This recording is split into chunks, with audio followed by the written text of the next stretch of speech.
റഹീം ഹാജി കൊല്ലപ്പെട്ട ദിവസം ഞാൻ തന്നെയായിരുന്നു ഡെസ്ക് ഇൻചാർജ്. ഹെഡ്ലൈൻസും ബൈലൈൻസും എഴുതി എനിക്ക് ഓർമ്മയുണ്ട്. പക്ഷെ ഈ പർട്ടിക്കുലർ ഫോട്ടോഗ്രാഫ്സ് എടുത്തത് ആരാണെന്നുള്ളതാണ്. ബാലേന്ദ്രൻ ക്രിക്കറ്റ് ടെസ്റ്റുമായി മദ്രാസിലായിരുന്നു. ഓ, ബിജു വർഗീസ് ആയിരിക്കും. അവനല്ല, അയാൾ സ്കൂട്ടർ ആക്സിഡന്റ് കഴിഞ്ഞിട്ട് ലീവിലായിരുന്നല്ലോ. പിന്നെ ആരാണ്? ഇവിടെ ഡാർക്ക് റൂം ടെക്നീഷ്യൻസ് എത്ര പേരുണ്ട്? 3. എന്താ? അവരോട് അന്വേഷിച്ചാ അറിയാലോ ആരാണെന്ന്. അതെങ്ങനെ? ഫിലിം പ്രോസസ് ചെയ്യുന്ന ടെക്നീഷ്യൻസിന് എപ്പോഴും നെഗറ്റീവ് കണ്ടാൽ നിത്യപരിചയമുള്ള ഫോട്ടോഗ്രാഫേഴ്സിനെ തിരിച്ചറിയാൻ കഴിയും. അതായത് നെഗറ്റീവിന്റെ thickness, selection of angles, lighting pattern, shutter speed, diaphragm, film, ഇതൊക്കെ ഓരോ ഫോട്ടോഗ്രാഫേഴ്സിനും ഓരോന്നായിരിക്കും. സാറ് പറഞ്ഞ ബാലചന്ദ്രന്റെ രീതി ആയിരിക്കില്ല ബിജു വർഗീസിന്. ഇത് രണ്ടുമാവില്ല മൂന്നാമതൊരാൾക്ക്. നെഗറ്റീവ്സ് ഒക്കെ കൃത്യമായി ഫയൽ ചെയ്യാറുണ്ടാവുമല്ലോ. ഇതിന്റെ ഒറിജിനൽ ഒന്ന് എടുപ്പിച്ചാൽ. ഓ, യു സെഡ് ഇറ്റ്. മൂന്നാമൻ. ഇപ്പൊ ഓർമ്മിക്കുന്നു. എന്താ ഷപ്പന്റെ പേര്? ഒന്ന് ഓർത്ത് നോക്കണം സാർ. കിട്ടുന്നില്ല. അല്ല, കിട്ടിയോണ്ട് കാര്യമില്ല. മിസ്റ്റർ മുഹമ്മദ് നിരാശപ്പെട്ടേ മതിയാവൂ. ഞങ്ങളുടെ സ്റ്റാഫ് ഫോട്ടോഗ്രാഫേഴ്സ് ഒക്കെ ഔട്ടർ സ്റ്റേഷൻ ആകുന്ന നാളും തീയതിയും ഒക്കെ എന്നെക്കാൾ നിശ്ചയം സിറ്റിയിലെ ചില അമേച്ചർ ഫോട്ടോഗ്രാഫേഴ്സിനാണ്. അവന്മാർക്ക് ഫോട്ടോഗ്രാഫുമായിട്ട് ഇടിച്ചു കയറാൻ. ഞാൻ അവന്മാരെ ഒന്നും എന്റർടൈൻ ചെയ്യാറില്ല. പക്ഷെ ഇതുപോലുള്ള ചില ഹോട്ട് ഇൻസിഡൻസ് വരുമ്പോ ഗതികേട് കൊണ്ട് നമ്മൾ അവരെ ഡിപ്പെൻഡ് ചെയ്തു പോകും. മിസ്റ്റർ റഹീം ഹാജി കൊല്ലപ്പെട്ട ദിവസവും അതാ ഉണ്ടായത്. സാരമില്ല, ആ നെഗറ്റീവ് മതി. സാറിന് ഓർമ്മയില്ലെങ്കിലും ഇവിടുത്തെ ഡാർക്ക് റൂം ടെക്നീഷ്യൻസിന് ചിലപ്പോ ആ ഫോട്ടോഗ്രാഫറെ ട്രേസ് ചെയ്യാൻ കഴിഞ്ഞേക്കും. അവിടല്ലേ പ്രശ്നം. ആ ചെക്കൻ അന്ന് കൊണ്ടത് നെഗറ്റീവ്സ് അല്ല, പോസിറ്റീവ് ഒറിജിനൽ ഫോട്ടോഗ്രാഫ്സ്. പക്ഷെ അതിന്റെ നെഗറ്റീവ് ചിലപ്പോൾ പ്ലേറ്റ് മേക്കിംഗ് ഡിപ്പാർട്ട്മെന്റിൽ കാണും. വേണമെങ്കിൽ എടുപ്പിക്കാം. പക്ഷേ അത് വെച്ച് ആ ഫോട്ടോഗ്രാഫറെ ട്രേസ് ചെയ്യാൻ ഈ ടെക്നീഷ്യൻസിന് കഴിയുമെന്ന് എനിക്ക് തോന്നുന്നില്ല. ഓക്കെ, അത്തരം ഫോട്ടോഗ്രാഫേഴ്സിനൊക്കെ സ്പോട്ട് പേയ്മെന്റ് കൊടുക്കാറില്ലേ പതിവ്? അന്ന് ഈ ഫോട്ടോഗ്രാഫർക്ക് പണം കൊടുത്ത നിങ്ങളുടെ പർച്ചേസ് മാനേജർക്ക് ഒരുപക്ഷെ ആളെ തിരിച്ചറിയാൻ കഴിഞ്ഞേക്കും. കഴിയില്ല. കിട്ടിയ ന്യൂസും വെച്ച് ഫസ്റ്റ് എഡിഷൻ പ്രിന്റ് ചെയ്ത് സെക്കൻഡ് എഡിഷൻ പേപ്പർ ലോഡ് ചെയ്യുമ്പോഴാ ആ ചക്കൻ ഫോട്ടോഗ്രാഫ്സ് ഓടി പറഞ്ഞെത്തുന്നത്. പർച്ചേസ് മാനേജറോടെ വൗച്ചറോടെ ഞാൻ എന്റെ സ്വന്തം പോക്കറ്റിൽ നിന്ന് കാശെടുത്ത് കൊടുക്കായിരുന്നു. സത്യം പറഞ്ഞാൽ ഞാൻ ആ കൊലയാളികളെ പ്രായിപ്പോയി. അവന്മാരൊന്ന് അഡ്വാൻസ് നോട്ടീസ് തന്നിരുന്നേ ഞാൻ ബാലേന്ദ്രനെ ക്രിക്കറ്റ് ടെസ്റ്റിന് അയക്കുമായിരുന്നു. അതെ അതെ, ഇത് വെറും സാധാരണ ഫോട്ടോഗ്രാഫ്സ്. നിങ്ങൾ പോലീസുകാർക്ക് ഇത്ര ഇൻട്രസ്റ്റ് ഉണ്ടാകാൻ മാത്രം I cannot find anything unusual. എന്താണ് സാർ? ഓ, അങ്ങനെ പ്രത്യേകതകളൊന്നും ഉണ്ടായിട്ടല്ല സാർ. ഒരുപാട് പൊളിറ്റിക്കൽ ഇമ്പോർട്ടൻസ് ഉള്ള ഒരു കേസല്ലേ ഇത്. കൊന്നവനെ കിട്ടിയില്ലെന്ന് വിചാരിച്ച് ചുമ്മാതങ്ങ് ഫയൽ ക്ലോസ് ചെയ്ത് വെക്കാൻ പറ്റൂ? പത്രക്കാരടക്കം നാടിളക്കിയ ഒരു ജഗപൊക ദേവിനെ അവിടെ വയ്ക്കും. Okay sir, welcome.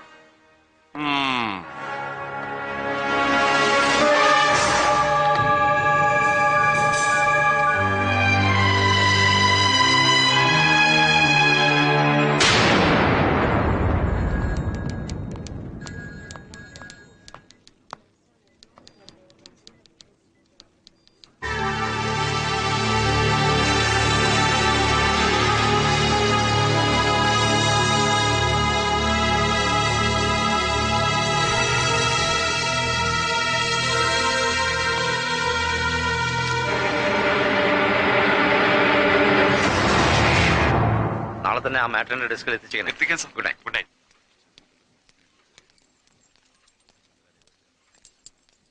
Good night sir. ആ, ഗുഡ് നൈറ്റ്. Good night.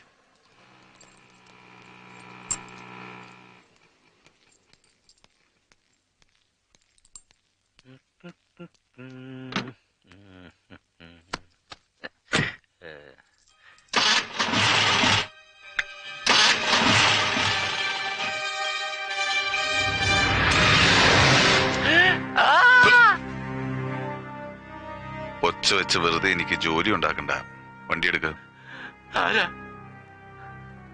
തിരിഞ്ഞു നോക്കണ്ട, മുമ്പോട്ട് എടുക്ക. അതൊന്നും അറിയണ്ട. അവിടെ ഒരുപാട് ഐറ്റംസ് കാണാനുണ്ട്. നമുക്കൊന്ന് ചുമ്മാ കറങ്ങിച്ചു വരാം. വണ്ടി വിട്ടോ.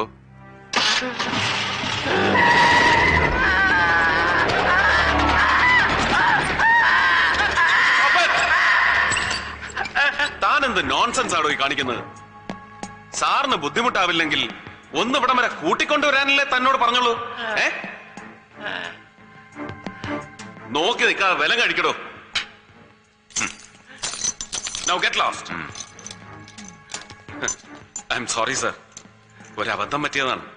സാർ ദയവ് ചെയ്ത് ഇതൊരു ന്യൂസ് ആക്കരുത്. വന്നാൽ സത്യത്തിൽ മാരാർ സാർ ഇതൊന്നും കാണരുതെന്ന് എനിക്കുണ്ടായിരുന്നു. അവനോട് അതൊന്ന് പറയാൻ വിട്ടുപോയി. അവൻ നേരെ സാറിനെ ഇവിടെ കൊണ്ടുവന്ന് ഭേദ്യവും തുടങ്ങി. കുറ്റവാളികളെ ചോദ്യം ചെയ്യാൻ മൂന്നാം മുറകളൊന്നും പാടില്ലെന്ന് അങ്ങ് മോളിയിരിക്കുന്നവന്മാർക്കൊക്കെ വിളിച്ചു പറയാം. കെട്ടിപ്പിടിക്കുകയോ ഉമ്മ വയ്ക്കുകയും ചെയ്ത ഏതെങ്കിലും പെരുങ്കള്ളൻ സത്യം തുറന്നു പറയുമോ സാറേ? മൂന്നാം മുറയില്ലാതെ ഒന്നും നടക്കില്ലെന്ന് ഞങ്ങളുടെ അസോസിയേഷന് പൂർണ്ണ ബോധ്യം വന്നതുകൊണ്ടാണ് സർക്കാർ അറിയാതെ സ്വന്തം ചെലവിൽ കേരളത്തിൽ ഇതുപോലെ 3 ടോർച്ചറിംഗ് സെന്റേഴ്സ് തുടങ്ങി വെച്ചത്. ഇപ്പൊ ഇതിന് അടിപിടിയ വളരെ കഷ്ടപ്പെട്ടിട്ടാ എനിക്ക് 2 ദിവസത്തെ ഡേറ്റ് കിട്ടിയത്. ഇന്ന് ലാസ്റ്റ് ഡേയാ. നാളെ രാവിലെ തന്നെ തൃശൂർ SP പാർട്ടിയും എത്തും ടോർച്ചറിങ്ങിന്. അല്ല സാർ അതൊന്നും ശ്രദ്ധിക്കണ്ട. അകത്തെ ചില ചില്ലറ സെറ്റപ്പുകളൊക്കെ നടക്കുന്നുണ്ട്. നടുവിന് ഐസിന്റെ തണുപ്പടിക്കുമ്പോ സത്യം പറഞ്ഞു അല്ലേ? ഓ എന്നാലും ഒന്നും ഉരിയാടാത്തവന്മാരൊക്കെ ഉണ്ട്.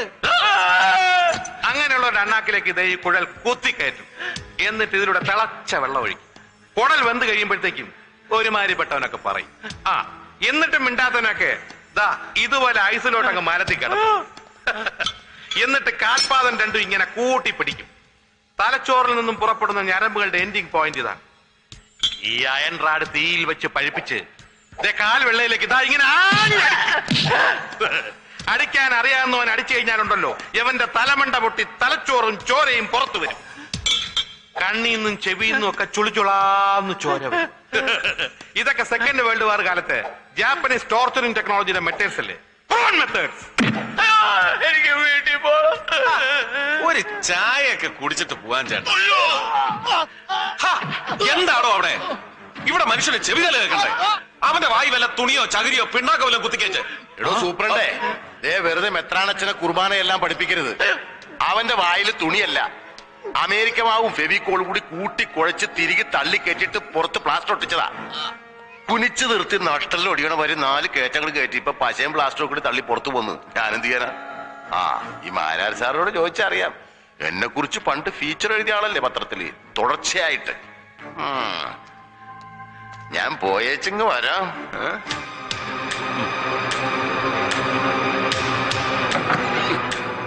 സാർ ഇന്ന് രാവിലെ ഓഫീസിൽ വെച്ച് എന്നോടൊരു കള്ളം പറഞ്ഞു. സാരമില്ല, സത്യം ഇനി പറഞ്ഞാൽ മതി. ആരാണ് ആ ഫോട്ടോഗ്രാഫ്സ് ഓഫീസിൽ കൊണ്ടുവന്നത്? Gregory,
I am under arrest.